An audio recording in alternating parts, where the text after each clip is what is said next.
Welcome to my channel. कैसे हो आप सब? उम्मीद करती हूँ बेटा सभी अच्छे होंगे और अपना ख्याल भी रख रहे होंगे।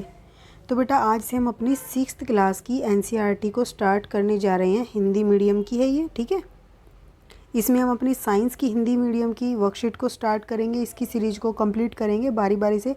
मैंने 6th की, 7th की, 8th की और 9th की, ठीक है, 10th की, इन सब की वर्कशीट नहीं बेटा सॉरी, वर्कशीट आपकी दूसरे चैनल पर आती है, ठीक है, आप वहाँ से चेक कर सकते हो।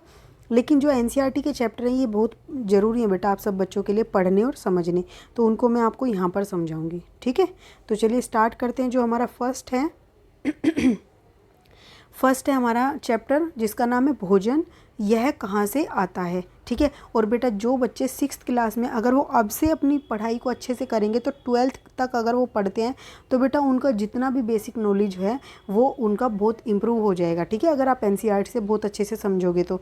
लेकिन अगर आप ये अपने एनसीईआरटी के जो भी काम हैं या वर्कशीट है एनसीईआरटी की चैप्टर्स हैं वो नहीं करोगे तो ये फिर आपको आगे बहुत डिफ़िकल्ट लगेंगे। 9, 10th, 11, 12th में आपको मन ही नहीं करेगा पढ़ने का साइंस को। इसलिए स्टार्टिंग से समझते चलोगे तो साइंस बहुत आसान लगेगी, ठीक है। तो इसलिए आप सभी को मैं बता रही हूँ क्योंकि आप 6th क्लास में अभी अभी आए हो, तो आपके लिए बहुत समझना ज़रूरी है कि आपके पास मौका है। जो बच्चे जा चुके हैं बड़ी क्लासेस में अब उनको समझ नहीं आता कि वो छोटी क्लास का पढ़ें या बड़ी क्लास का पढ़ें, क्योंकि छोटी का नहीं पढ़ेंगे तो बड़ी का समझ नहीं आएगा और छोटी का पढ़ेंगे तो बड़ी का कब पढ़ेंगे, ठीक है। तो आप अभी 6th में ही हो बेटा, तो अभी से अपने एक एक डाउट्स को क्लियर करते चलना। आपको कुछ डाउट रहता है तो आप मेरे से कमेंट बॉक्स में नीचे पूछ सकते हो, ओके। तो देखो बेटा अब हम स्टार्ट करते हैं फाइनली। और आप सभी इस चैनल को सब्सक्राइब कर लेना अगर आप कोई नए आए हो तो, ठीक है, ताकि आपको नोटिफिकेशन मिलता रहे कि कब कब मैं ये वीडियोस डालती हूँ। देखो बेटा आज आपने अपने घर में क्या खाया था, तो आप ये सबको सोचना है कि आपने घर में क्या खाया था। सबने कुछ ना कुछ खाया होगा। पता लगाइए कि आपके दोस्त ने आज क्या खाया था, ठीक है। क्या आपने कल और आज एक ही प्रकार का आहार लिया? आहार मतलब भी भोजन ही होता है, ठीक है। क्या यह सत्य है कि अलग अलग समय में हम भिन्न भिन्न प्रकार के आहार लेते हैं? तो बेटा देखो, जो आप सुबह खाते हो ज़रूरी नहीं है वो शाम को भी खाओ, और जो शाम को खाए ज़रूरी नहीं वो अगले दिन सुबह को खाओ। तो हर टाइम पर हर समय हम क्या है अलग अलग तरीके का भोजन करते हैं। यहाँ तक कि एक फैमिली के अंदर, एक परिवार के अंदर कुछ और बन रहा होता है उस समय पर, और दूसरी फैमिली में देखोगे अपने दोस्त की वगैरह की उनके में कुछ और बन रहा होगा, ओके। तो विभिन्न खाद्य पदार्थ होते हैं ये जिनको हम खाते हैं, ठीक है। तो ये क्या है और इनका कैसे पता लगाएंगे हम? देखो क्रियाकलाप दिया गया है। विद्यालय में अपने दोस्तों से उन खाद्य पदार्थों की जानकारी प्राप्त कीजिए जो वे पूरे दिन में खाते हैं। यदि वे विभिन्न राज्यों के रहने वाले हों तो उनसे भी यह जानकारी प्राप्त करने का प्रयास कीजिए। अपनी नोटबुक में उसको एक सारणी बनाकर ऐसे 1.1 नाम दे देना उसको, और उसमें अपना एक लिख लेना कि भाई तुम्हारे इस दोस्त ने ये खाया, सुबह शाम को ये खाया, कल ये खाया, ठीक है। और यथासंभव अधिक से अधिक दोस्तों के द्वारा खाए जाने वाले विभिन्न खाद्य पदार्थों की जानकारी को आपको यहाँ पे लिखना है। फिर आप उससे क्या देखोगे? देखो जैसे आपने यहाँ ये सारणी 1.1 दी गई है ना, विद्यार्थी और दोस्त का नाम यहाँ पे लिखोगे।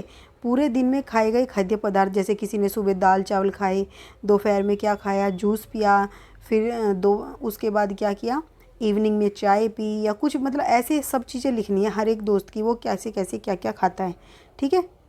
तो अब आपको यहाँ पर विभिन्न खाद्य पदार्थ दिखाई भी गए हैं बेटा, जैसे कि ये दिखाया गया है यहाँ पे इडली सांभर, ठीक है, ये दिखाया गया है, यहाँ पर मछली दिखाई गई है, यहाँ पर आपको दाल दिखाई गई है। तो ये क्या अलग अलग तरीके के खाने के पदार्थ हैं, ओके। अब अपने भोजन में हम अनेक प्रकार की चीज़ें खाते हैं, हमने नीचे भी देखा, और खाने की ये सभी चीज़ें किससे बनी हुई हैं?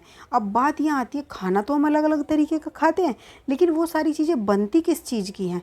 तो देखो पके चावल के बारे में सोचो। जो ये चावल हैं बेटा जो मार्केट से लाते हो और जो फिर तुम पका लेते हो, तो उनमें क्या अंतर है?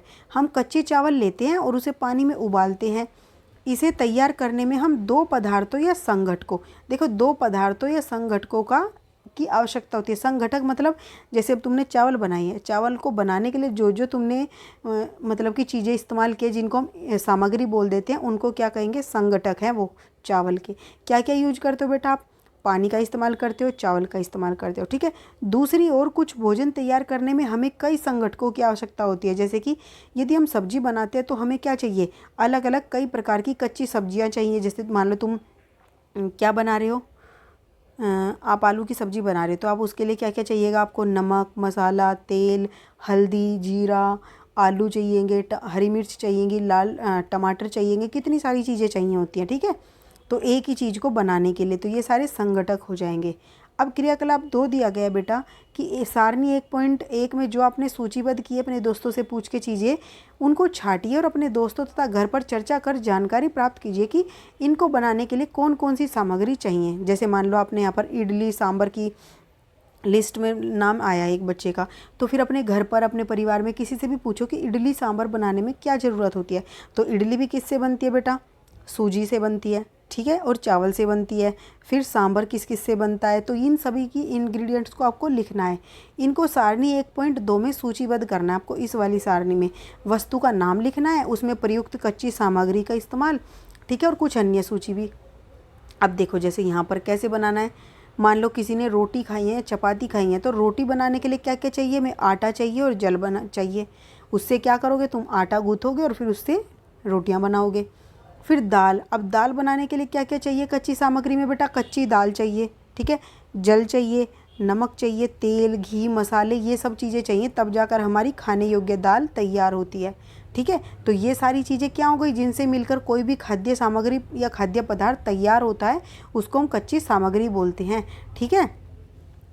अब यहाँ पर देखो, जैसे अब चाय बनाने के लिए क्या क्या चीज़ चाहिएगी? चीनी चाहिएगी, जल चाहिएगा, पानी क्या नाम है, दूध चाहिएगा, ठीक है, और चाय पत्ती चाहिएगी। ये सारे क्या हो जाएंगे? कच्ची सामग्री हो जाएंगी चाय के लिए। हमने क्या देखा कि कक्षा में चर्चा कीजिए कि क्या हम विभिन्न व्यंजनों में कुछ संघटक समान रूप से प्रयुक्त करते हैं। अच्छा, ये संघटक कहाँ से आते हैं? अब तुम ये देखो, तुम किसी भी तरीके की सब्जी बनाओगे बेटा, तो तुम क्या करोगे? उसमें कौन सी चीज़ें हर बार इस्तेमाल करोगे? जल, नमक, ठीक है, ये करोगे ही करोगे, तेल या घी, ठीक है, और मसाले। कुछ चीज़ें ऐसी हैं हर सब्जी को बनाने में ये सारी चीज़ें इस्तेमाल होंगी ही होंगी। ये सारी चीज़ें हमें मिलती कहाँ से हैं? अब हमें इनका पता लगाना है। तो देखो, खाद्य सामग्री और उनके स्रोत, यानी कि ये खाद्य सामग्री कहाँ कौन सी हैं और उनको प्राप्त करने वाले स्रोत कौन से, कि हमें कहाँ से मिलती है। तो देखो, सारणी 1.2 में सूचीबद्ध कुछ कच्ची सामग्री जैसे फल, सब्जी के स्रोत का अनुमान लगाना हमारे लिए बहुत आसान हो सकता है, ठीक है। अब चित्र 1.2 में देखो, खाद्य संघटक के स्रोत देखो। यहाँ पर क्या है बेटा? यह कहाँ से आते हैं? जो फल हैं ये कहाँ से मिलते हैं बेटा? ये निश्चित रूप से हमें कहाँ से मिलते हैं? पौधों से मिलते हैं। गेहूँ चावल का क्या स्रोत है? ये हमें खेतों से मिलते हैं, धान से मिलते हैं, ठीक है। और पौधों की अनेक पंक्तियाँ देखी होंगी तुमने। खेतों में क्या है बेटा? गेहूँ के या धान के खेत देखे होंगे, ऐसे पंक्तियाँ बनी होती है जिसमें वो धान वगैरह उगते हैं, ठीक है, ऐसे कर करके फसलें तुमने देखी होंगी। फिर कुछ अन्य खाद्य पदार्थ जैसे दूध, अंडा, मुर्गा, मछली, झींगा, मांस, ये सारी चीज़ें हमें जंतुओं से प्राप्त होती हैं। गाय से दूध होता है प्राप्त, हमें बकरी से दूध प्राप्त होता है, मछली से मीट प्राप्त होता है, झींगे से भी मीट प्राप्त होता है, मुर्गी से अंडे प्राप्त होते हैं, ठीक है। तो ये सारे जंतुओं से प्राप्त हो रहे हैं, लेकिन गेहूँ, चावल, अनाज, फल, ये सभी हमें पौधों से। तो हमें कुल मिलाकर क्या पता लगा है कि हमारे खाद्य प्राप्त पदार्थों की जो कच्ची सामग्री हैं वो कहाँ कहाँ से प्राप्त होती हैं? 2 जगह से, एक तो पौधों से और दूसरा कहाँ से प्राप्त होती है? जंतुओं से, ठीक है। तो 2 जगह से हमें क्या मिलते हैं? अपनी खाद्य सामग्री के लिए कच्ची सामग्रियाँ मिलती हैं। अब यहाँ पर देखो, क्रियाकलाप 1.3, आइए हम सूचीबद्ध खाद्य पदार्थ एवं उनके संघटकों के स्रोत जानने का प्रयास करते हैं। कुछ उदाहरण 1.3 में दिए गए हैं और कुछ और उदाहरण इस सूची में आपको जोड़ने हैं, ठीक है।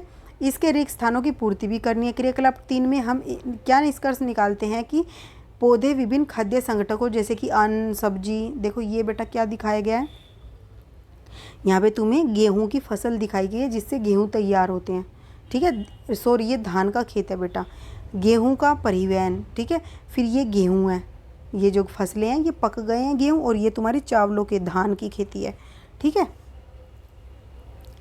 अब यहाँ पर देखो, हमने क्या निष्कर्ष निकाला बेटा ये डायग्राम देख के, कि अन्न, सब्जियाँ तथा फल इत्यादि के स्रोत कौन है? पौधे हैं।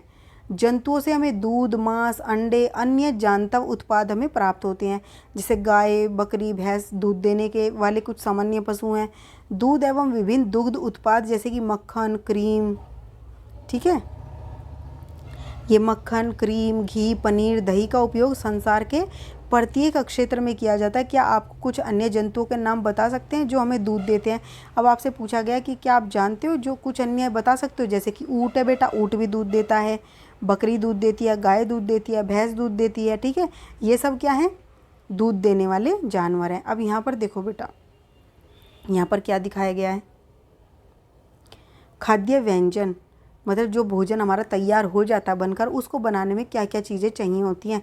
इडली बनाने के लिए बेटा क्या चाहिए, चावल चाहिए, उड़द की दाल चाहिए, नमक चाहिए, जल चाहिए, ठीक है। और ये सारी चावल हमें पौधों से प्राप्त होते हैं, उड़द की दाल भी हमें पौधों से प्राप्त होती है, नमक हमें समुद्र से प्राप्त होता है, ठीक है। जल भी हमें ऐसे ही प्राप्त होता है नदी वगैरह से। अब चिकन करी में चिकन हमें जंतुओं से, यानी कि मांस जंतुओं से प्राप्त होता है। मसाले बेटा हमें कहाँ, खेतों से, मतलब कि पौधों से ही मिलते हैं। तेल और घी भी हमें पौधों से भी मिलता है और जंतुओं से भी मिलता है, ठीक है। जल हमें नदियों से मिलता है। ओके, आपको ये खाली जो जगह है इनमें लिखना है। अब खीर है बेटा, खीर बनाने के लिए दूध हमें जंतु से मिलता है, चावल हमें पौधों से मिलता है। चीनी कहाँ से मिलती है बेटा, चीनी भी हमें गन्ने के रस से मिलती है। ठीक है, गन्ना जो होता है, गन्ना खेत में उगता है, तो एक तरीके से आप कह सकते हो कि जो है चीनी हमें गन्ने से मिलती है और गन्ना हमें पौधों से मिलता है, ठीक है। अब नेक्स्ट बेटा हमारा क्या है, 1.3 भोजन के रूप में पौधों के भाग और जंतु उत्पाद।